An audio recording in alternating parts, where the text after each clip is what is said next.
Good morning. Today is September 26, 2025. Winter is coming na, so fishing tayo ulit ni Mrs. So magka-try tayo ngayon. Sana makahuli. Nandito tayo ulit sa ating usual spot dito sa may Alcor. Maganda-ganda na yung panahon, At lumalamig na. Medyo mababa yung tubig, pero try natin. Mali mong makahuli tayo. Ayun si Dory, nag-cast na siya. Nakaset up na rin yung rod ko. Maglalagay na lang ang pamain. Tayo naman. So usual setup natin, bait and weight, 3 hook. Baba tayo dito. Di muna tayo lulusong ngayon, kasi tinitest muna natin yung conditions. Agis tayo.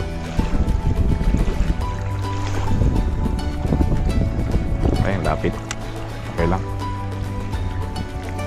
So as usual, bait and weight. Hintay-hintay muna. Kanina may mga nakita akong bugyo na tumatalon. Yung needlefish na yung garfish. So sana makahuli tayo. Update na lang dito.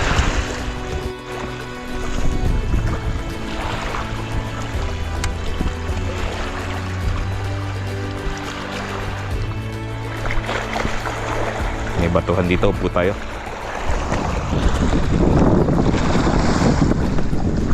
Yeah, sit.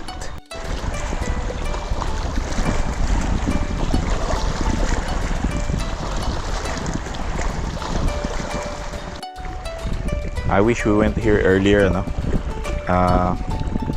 mas maganda kasi pag maaga. Mga isda kasi, alam niyo naman, yung mga pelagic fishes tumitingin sa may direction ng light, kasi nakikita nila dun yung shadows. Pag pabukang liwayway pa lang, mas madali nila makita yung unlike sa maliwanag, sobrang distributed na yung light. So mas gusto nila yung saktong dawn o kaya dusk, mga ganun. So I really hope na makahuli pa rin tayo. 5 minutes na yung nakaraan, So recast natin. Kapag nangingisda ako, parang fan kasi yung direction ko, pag ganun.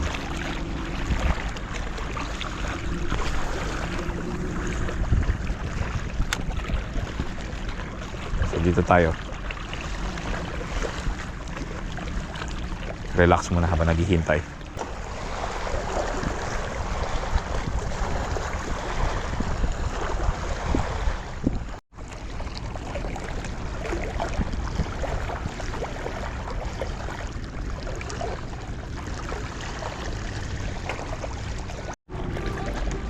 Mukhang may nagpaparamdam. Uy, may kumakagat.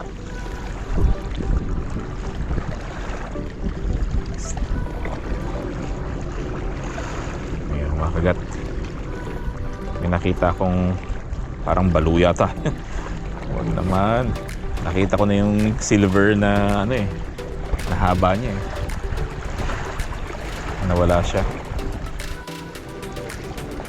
Speaking of balo, needlefish ang mga needlefish pala, yung crocodile or hound needlefish, yan, attracted sila sa light. So kapag nangingisda kayo ng gabi at nakababad kayo sa tubig, ingat-ingat lang kasi na-excite sila sa liwanag. Ay, may kagat tayo. Speaking of which, huli mo siya? Hindi, negative. Anyway, as I was saying, yung mga balo attracted sa light. So kapag naka-wade kayo sa tubig or nakababad kayo, nangingisda sa mismong dagat, mag-ingat po kayo pag may hawak kayong mga ilaw, lalo na kung headlight. Baka tumalon yung mga balo kasi gustong-gusto nila sa liwanag. Merong nag-share na video na kaibigan natin sa YouTube and TikTok, yung mga balo tumalon sa may beach, sa may buhangin, kasi natutok yung sasakyan niya sa may dagat. And ayun, nagtalunan yung mga balo. Ang dami. So mag-ingat po kayo, baka tumalon sa inyo yung balo. Unfortunately, may mga nasaktan na. May mga fatalities na rin ng mga ganyang insidente. Tinamaan yung isang bata noong 1977, kaya tayo matagal na yun. Tumalon yung balo, natusok sa paumanhin lang po pero natusok po yung mata ng bata hanggang sa utak. Yung balo kasi na-excite sa ilaw nilang mag-ama. Naku, sumabit tayo. Ayun, na-dislodge naman.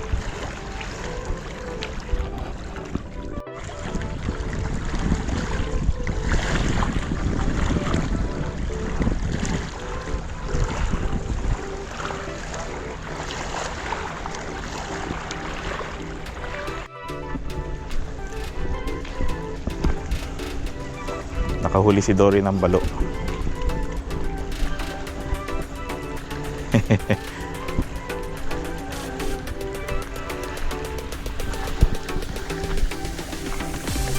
Malaki-laki din yan.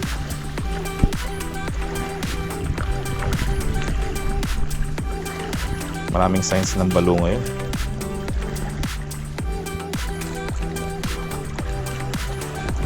Naagat po. Problema, masisira yung rig nito. I had no doubt balo yung mahuli ni Dory. Daming signs ng balo ngayon Nagtatalunan sila. Hilahin mo nga lang pabalik yung kamain mo, mahabol sila Mahilig kasi silang manghabol Lalo na yung mga makikintab na mga hooks or mga lures, mga ganun. Kahit nga mga sinkers lang, hinahabol pa nila And unfortunately, naninira ng mga rigs yung mga to. Kasi mahilig mag-twist. Disadvantage yung mga gumagamit ng mga monofilament na leader. Yes po, may mga gumagamit pa rin ng monofilament na leader tulad ko. Kasi hindi naman kami nanghuhuli ng talagang mga malalaking isda.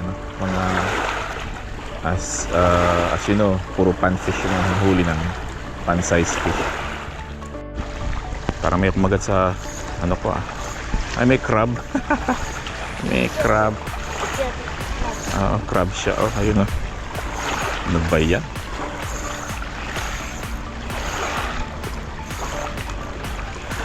Crab.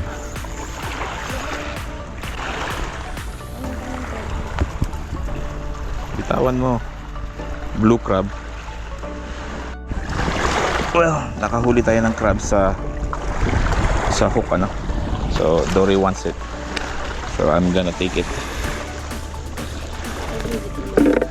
Okay. Tagal-tagal din tayong hindi nakapag-crab. And madalang naman talaga tayo manghuli ng crab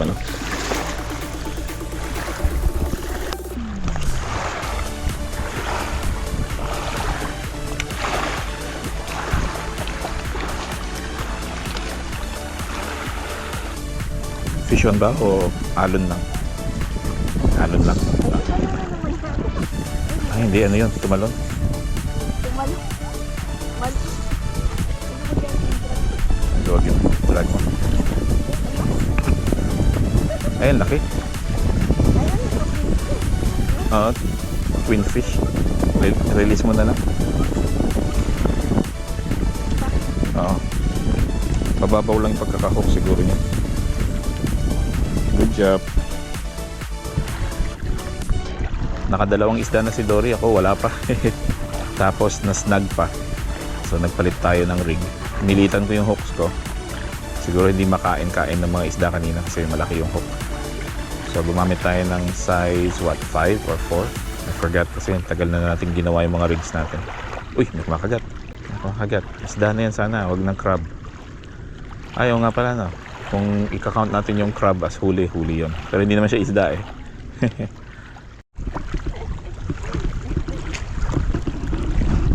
Nakawala. Fish on na naman si Dory kasi nakawala. Andiyan pa ba? Wala na. Sayang. Again. Last crab Ay, liit. Crab on na naman. Ano ba yan? Gusto na ni Dory to. Yun. Awal ko ginataan.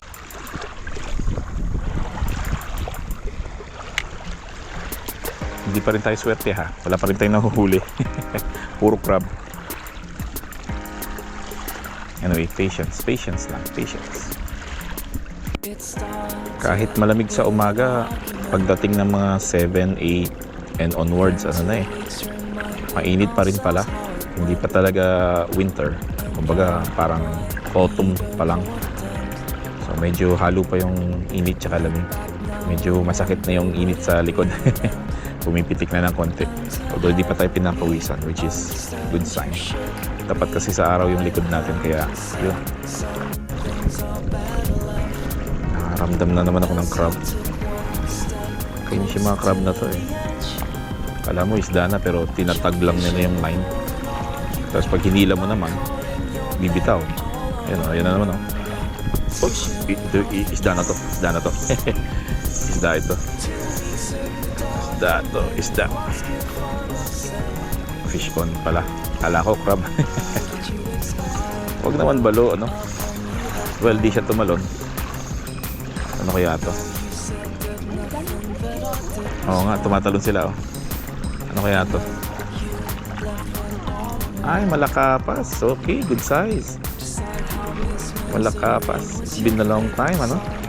Hello again. Okay, very good. Huli tayo ng malakapas. And malaki siya. Well, not super laki pero malaki na to. Thankfully dito lang yung ano niya, yung kumagat lang siya, mababaw lang. Ayan o. Yun, fish on. Great size, or should I say good size, ano?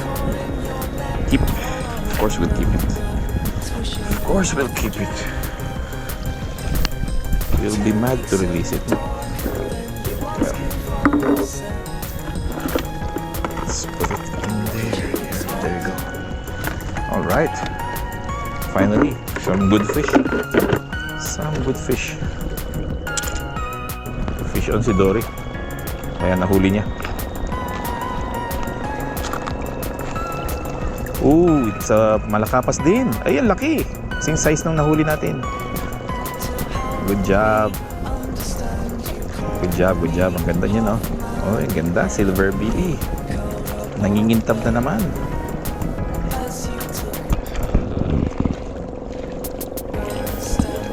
Yan, good job. Pareho lang.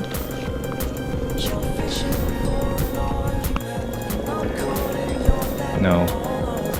Good size fish. Mas maliit nga pala siya ng konti doon sa nahuli natin. Pero halos pareho na. Good size fish na.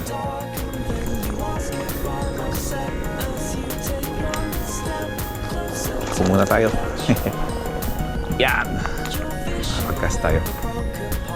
Ay, balo na naman si Dory. Hindi na nga niya kinuha yung kanina eh. Ayun o. Nilagay niya lang sa tubig. Ngayon, isa na naman balo.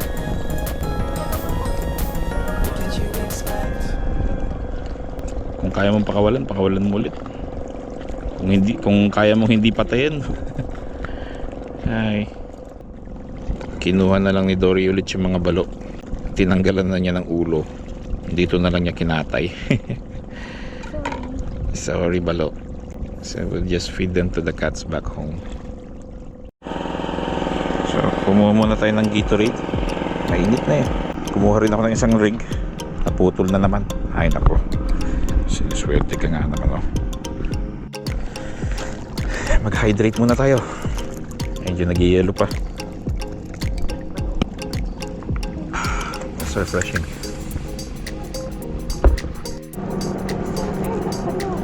Ayan, nakahuli na naman ng balo si Dory. She said she's tired of balo. But what to do? What to do? Nakawala siya? Hindi.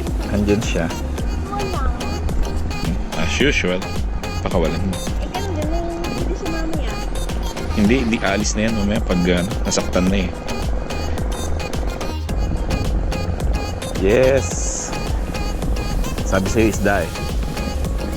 Sumabit kasi yung tali niya kanina.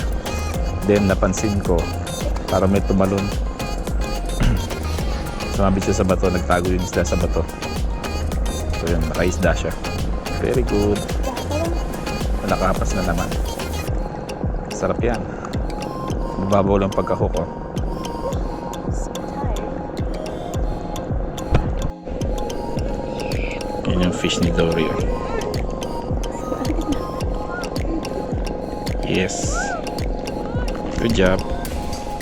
Makagat. Ay, balo. Ano ba yan? May kumagat nga. Balo na naman. Hindi na naman tayo, eh. Ay, nako. Ako naman yung nakabalo ngayon. Ano ba yan? Ano ba yan? Ako naman yung nakabalo ngayon. Ayun. Malaki-laki to.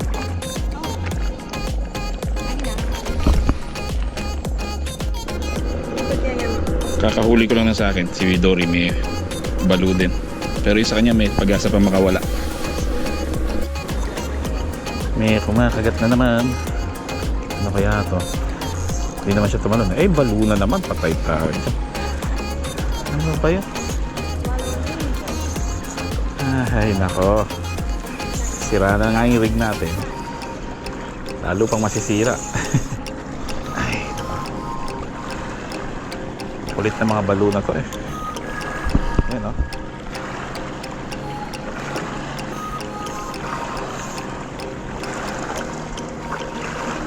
Kaya ka muna siya mapagod. Mag-pack up na muna kami ni Dory. Mainit pa.